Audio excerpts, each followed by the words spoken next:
తాకట్లో ఉన్న మీ బంగారాన్ని విడిపించి ఆ రోజు ఆన్లైన్ రేటుకి కొంటాం. Sharma gold company.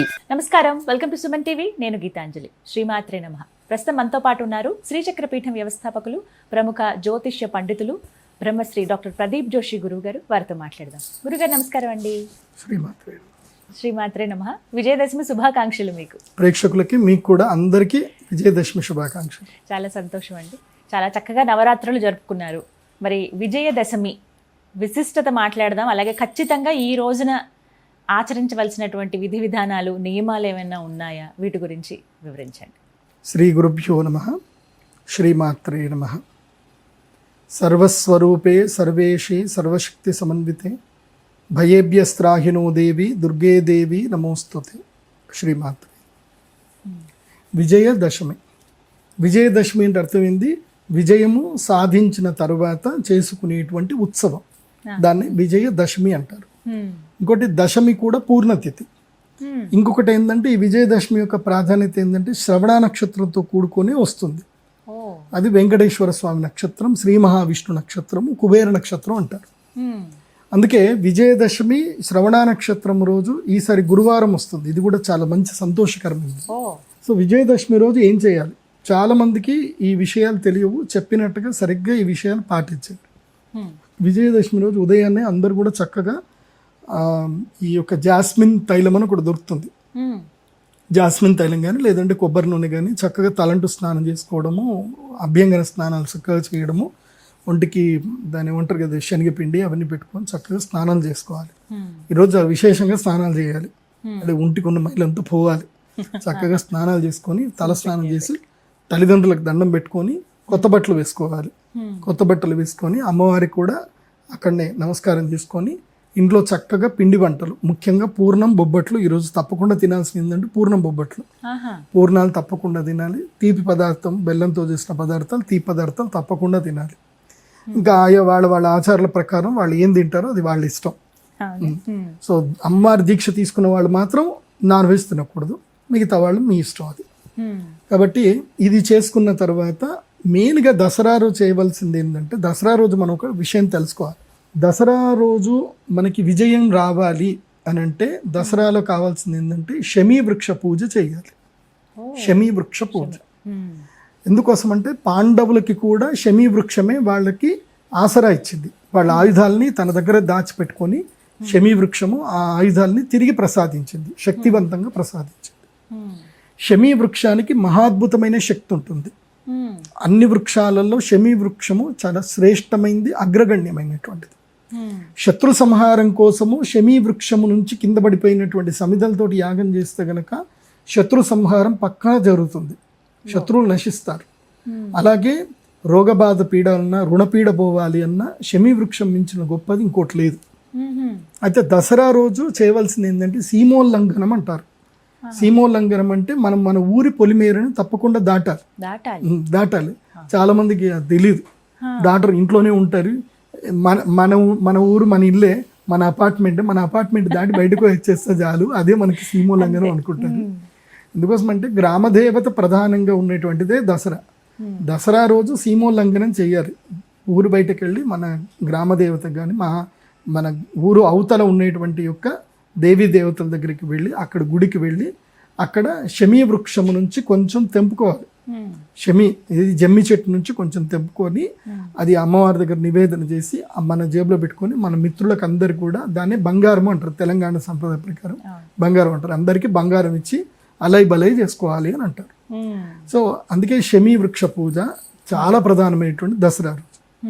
ఆ రోజు తప్పకుండా చదవవలసిన మంత్రం, దసరా రోజు చదవవలసిన మంత్రం ఏంటంటే శమీ శమయతే పాపం శమీ శత్రు వినాశనం అర్జునస్య ధనుర్ధారి రామస్య ప్రియదర్శనం ఆదిరాజ వనరాజ వృక్షరాజ నమోస్తుతే అని చెప్పి శమీ వృక్షానికి దండం పెట్టుకోవాలి.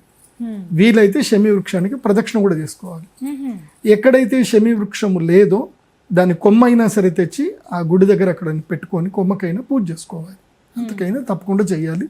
శమీ వృక్షమును బలవంతంగా పట్టుకొని లాగడాలు చేయడాలు చేయకూడదు. అది చాలా జాగ్రత్త తీసుకుంటే సరిపోతుంది అంతే. ఈ శమీ కొత్త బట్టలు పెట్టుకోవాలి. ఇంటికి రావాలి. ఇంటికి వచ్చిన తర్వాత ఆ షమ్మి తీసుకొని ఇంట్లో ఒక చిన్న పాత్ర పెట్టి దేవుడి దగ్గర ఆ జంబి ఇంట్లో తీసుకొచ్చి పెట్టుకొని అదే బంగారం, లాకర్లో కూడా అదే పెట్టుకోవాలి, బంగారం పెట్టుకోవాలి.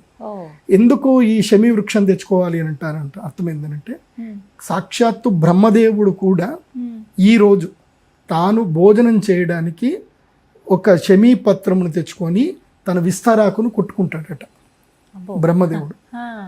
సో బ్రహ్మదేవుడు ప్రతి విజయదశమికి ఒక షమీ పత్రమును తెచ్చుకొని కుట్టుకుంటాడట. సో ఆయన భోజనం చేయడానికి ప్రతిరోజు ఒక షమీ పత్రం. అంటే మనం అర్థం చేసుకోవాల్సింది, బ్రహ్మదేవుడికి ఒక రోజు అంటే 3 పూటలు భోజనం చేద్దాడో అనుకుందాం. ఆ 3 పూటలు ఒక రోజు అంటే బ్రహ్మదేవునికి 14 కల్పాలు కలపాలి. ఎన్నో కల్పములు అయితే గనక 14 మహాయుగాలు కలిసి ఒక కల్పంలో ఏదైతే అప్పుడు బ్రహ్మదేవుడికి ఒక సగం రోజు, ఒక కల్పం అంటే ఒక సగం రోజు, 2 కల్పాలంటే బ్రహ్మదేవుడికి పూర్తి రోజు. సో ఇలా బ్రహ్మదేవుడు ఇలా ప్రతి విజయదశమి అల్లుకుంటాడు అని శాస్త్రం అది. కాబట్టి ఈరోజు విశేషంగా సీమోల్లంఘనం చేయాలి, అమ్మవారి దర్శనం చేసుకోవాలి, తల్లిదండ్రులకు తప్పకుండా దండం పెట్టాలి. తల్లిదండ్రులకు దండం పెట్టకుండా, గురువులకు దండం పెట్టకుండా మీరు ఏది చేసినా అది వేస్ట్.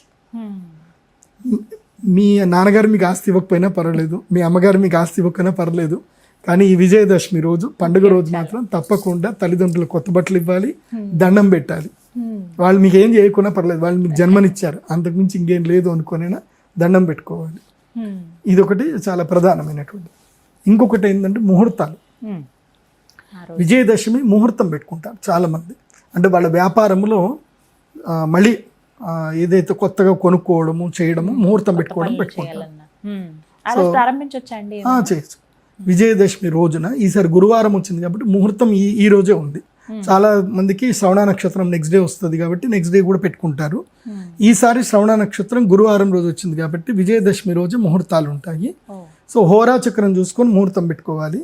ఈ రోజు గురువారం వచ్చింది కాబట్టి హోరాచక్ర రీత్యా ఏంటంటే మధ్యాహ్నము 11:38 నుంచి 12:48 వరకు అభిజిత్ లగ్నం ఉంటుంది. అభిజిత్ లగ్నంలోనే ముహూర్తాలు ఏమైనా పెట్టుకునేది ఉంటే అప్పుడే పెట్టుకోవాలి. అంటే ముహూర్తం అంటే ఏం ఉండదు. ఇప్పుడు మీరు ఒక షాప్ పెట్టుకున్నారు, ప్రతి సంవత్సరం నడుస్తుంది, ఈ సంవత్సరం కూడా మళ్ళీ ముహూర్తం చేయాలి. అంటే మళ్ళీ కొత్త బిగినింగ్ చేసినట్టుగా. ఈ సంవత్సరం బిగినింగ్ ఏం లేదు, ఎవరో ఒకళ్ళు మీ కుటుంబంలో ఎవరో ఒకళ్ళు చేతి నుంచి డబ్బులు తీసుకొని కొత్త బిల్ బుక్ తీసుకొని బిల్ జనరేట్ చేసి వాళ్ళకి ఒకటి ఇవ్వడం, అదే ముహూర్తం చేయడం అంటారు. చాలా మంది దీపావళికి కూడా ముహూర్తం చేస్తారు. దీపావళికైనా ముహూర్తం చేసుకోవచ్చు, దసరాకైనా ముహూర్తం చేసుకోవచ్చు.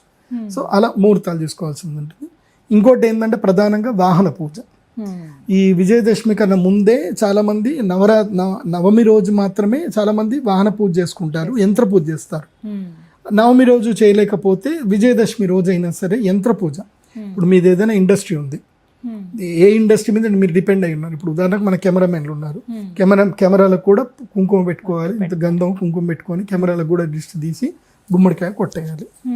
ఇప్పుడు నేను ర్యాపిడో బైక్ నడిపిస్తున్నా అనుకుందాం, నేను ఓలా బైకో లేకపోతే జొమాటో బైక్ నాకు చాలా ప్రధానం కాబట్టి నాకు తిండి అదే పెడుతుంది కాబట్టి నాకు అదే యంత్రం. ఆ రోజు నేను బైక్కి పూజ చేసుకుంటా. అలాగే వాహనాలు, కార్లకు పూజ చేసుకోవడము, లారీలకు పూజ చేయడం, వాహన పూజ తప్పకుండా చేయాలి విజయదశమి రోజున.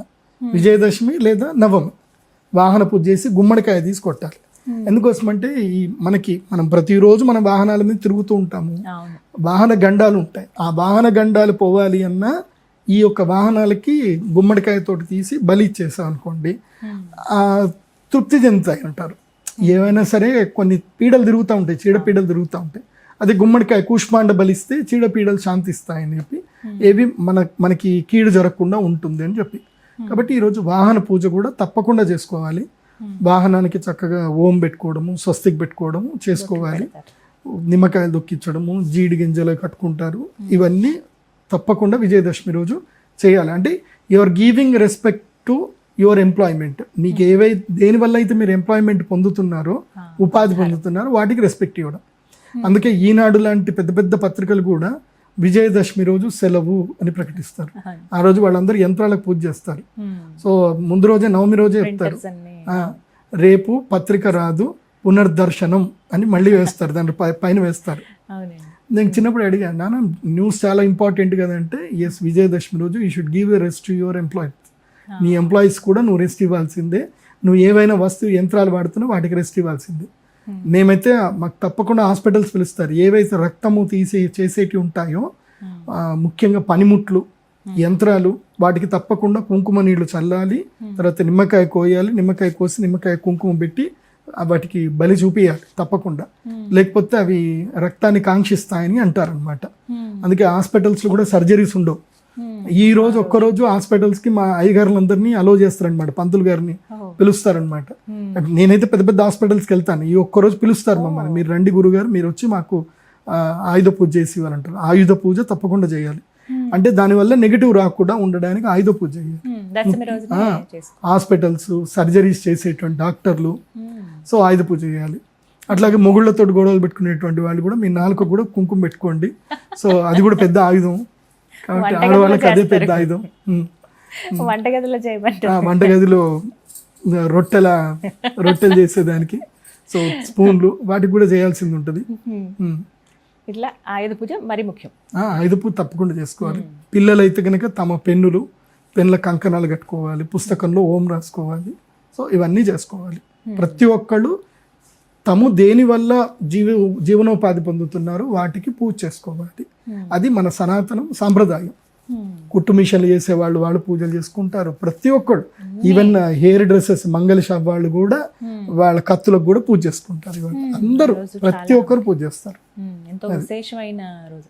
ఈ రోజున చెయ్యకూడని పని అంటే ఏదన్నా ఉందా అండి? అసలు ఈ పని చేశారంటే మీకు ఖచ్చితంగా సమస్యలు వస్తాయి అన్నటువంటి పని ఏదన్నా ఉందా? ఎవరికి శాపనార్థాలు పెట్టొద్దు, ఎవరిని తిట్టొద్దు. ఈ రోజు ఎవరిని తిట్టొద్దు. ఎందుకోసమంటే ఈ రోజు పర్వదినం కాబట్టి కర్మ విల్ రిఫ్లెక్ట్. నువ్వు ఎవరైనా తిట్టినా అది అక్కడికి వస్తుంది. ఇది ఇంకోటి, విజయదశమి రోజు ఎవరికి డబ్బులు ఇవ్వకూడదు, డబ్బులు తీసుకోకూడదు, అప్పులు తీసుకోకూడదు, అప్పులు ఇవ్వకూడదు. ఏమైనా వస్తువు కొనుక్కోవాలంటే కొనుక్కోండి, అప్పులు, రుణం చేయకూడదు, రుణం ఇవ్వకూడదు, రుణం తీసుకోకూడదు. లావాదేవీలు జరగవచ్చు, వస్తువు ఇచ్చి వస్తు మార్పిడి చేసుకోవచ్చు. కానీ విజయదశమి రోజు అప్పు చేసుకుంటే అది జీవితంలో తీరదు. అప్పు చేయకూడదు. సో ఇంకోటి, విజయదశమి రోజు మీరు ఎవరికన్నా అప్పు అంటే ఎవరికన్నా ప్రపోజ్ చేశారు, లవ్ ప్రపోజ్ చేశారు, వాళ్ళు ఓకే అన్నారు అనుకోండి, ఇంక జీవితంలో వాళ్ళు మిమ్మల్ని వదిలిపెట్టరు. కాబట్టి మీరు ఆ ప్రపోజ్ చేసే ముందే డిసైడ్ అవ్వండి. పాపం మొన్న ఒక అబ్బాయి జాతకం చూపించుకున్నాడు. తన జాతకం చూపించుకుని ఇట్లా మా భార్య భర్తలు గొడవ అవుతుంది అని అంటే, సరే మీ ఆవిడ జాతకం కూడా చెప్పించుకోండి అంటే, నేను జాతకం చూసా కూడా చెప్పా. నువ్వు ప్రపోజ్ చేసింది ఎప్పుడు బాబు అంటే, నేను దసరా రోజు గుడిలో ప్రపోజ్ చేశాను గురుజీ అన్నాడు. అయితే మంచిదే, ఇంకా నువ్వే అమ్మాయికి సారీ చెప్పడం రెడీ పెట్టుకో. సారీ రోజు 10 సార్లు సారీ అని చెప్పడం గట్టిగా పెట్టుకో. ఎందుకోసం అంటే అమ్మాయి జాతకం అట్లనే ఉంది.